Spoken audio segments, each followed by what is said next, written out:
Hello guys, welcome back to Diya's world. ഇന്നത്തെ എൻ്റെ recipe ഒരടിപൊളി ട്രഡീഷണൽ ബീഫ് വരട്ടിയതാണ്. ഗീ റൈസിനും പത്തിരിക്കും പൊറോട്ടക്കുമൊക്കെ കൂട്ടാൻ പറ്റിയ അടിപൊളി കോമ്പിനേഷനാണ് ഈ റെസിപ്പി. വളരെ ഈസി ആയിട്ട് ഉണ്ടാക്കാൻ പറ്റിയ ഒരു അടിപൊളി റെസിപ്പിയാണിത്. ഇനി നമുക്കിതിൻ്റെ വീഡിയോയിലേക്ക് കിടക്കാം. ഒരു കുക്കർ അടുപ്പിൽ വെച്ച് അതിലേക്ക് 3 ടേബിൾ സ്പൂൺ വെളിച്ചെണ്ണ ഒഴിച്ചെടുത്തതിന് ശേഷം 3 ഉള്ളി, 3 തക്കാളി, 5 പച്ചമുളക് എന്നിവ ആഡ് ചെയ്ത് കൊടുത്തതിന് ശേഷം നന്നായി മിക്സ് ചെയ്തെടുക്കാം.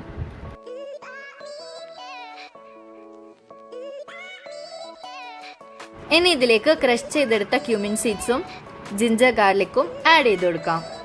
ഇനി നമുക്കിതിലേക്ക് 1 ടീസ്പൂൺ കുരുമുളക് പൊടി ആഡ് ചെയ്ത് കൊടുക്കാം.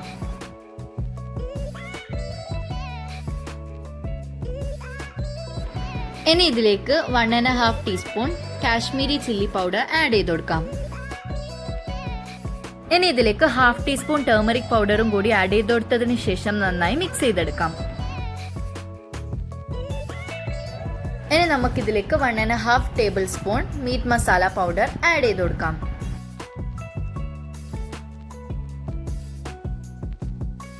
ഇനി നമുക്കിതിലേക്ക് 1 കിലോ ബീഫ് കഴുകി വൃത്തിയാക്കി വെച്ചത് ആഡ് ചെയ്ത് കൊടുക്കാം.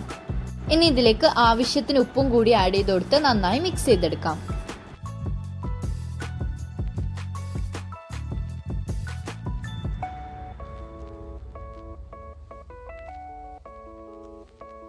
ഇനി ഇതിലേക്ക് 2 table spoon kasuri methi add ചെയ്ത് കൊടുത്തതിന് ശേഷം നന്നായി യോജിപ്പിച്ചെടുക്കാം.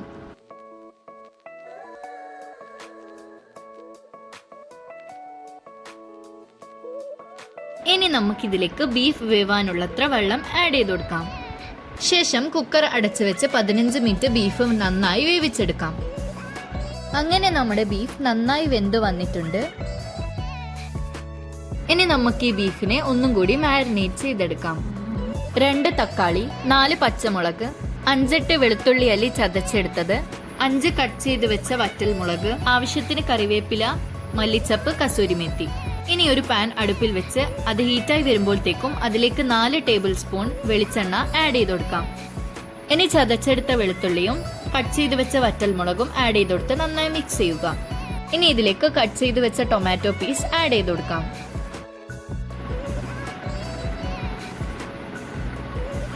എണ്ണ നന്നായി തെളിഞ്ഞു വന്നിട്ടുണ്ട്. ഇനി ഇതിലേക്ക് നേരത്തെ വേവിച്ച് വെച്ച ബീഫ് ആഡ് ചെയ്ത് കൊടുക്കാം.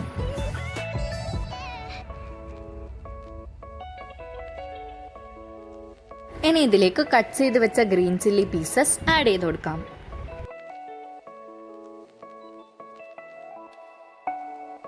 ഇനി ഇതിലേക്ക് ആവശ്യത്തിന് മല്ലിച്ചപ്പ്, കറിവേപ്പില, കസൂരി മേത്തി എന്നിവ ആഡ് ചെയ്ത് കൊടുത്ത് നന്നായി മിക്സ് ചെയ്തെടുക്കാം.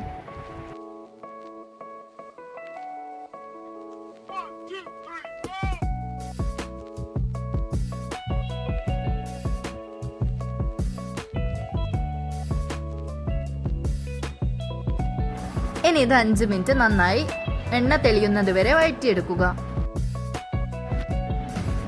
അങ്ങനെ നമ്മുടെ അടിപൊളി ട്രഡീഷണൽ ബീഫ് വരട്ടിയത് ഇവിടെ റെഡി ആയിട്ടുണ്ട്. ഇനി നമുക്കിതൊന്ന് സെർവിംഗ് പ്ലേറ്റിലോട്ടേക്ക് മാറ്റാം. ഇനി നമുക്കിത് ഗാർണിഷ് ചെയ്യുവാൻ വേണ്ടി ഇതിന്റെ മുകളിലേക്ക് കുറച്ച് വറ്റൽമുളകും കറിവേപ്പിലയും ആഡ് ചെയ്ത് കൊടുക്കാം.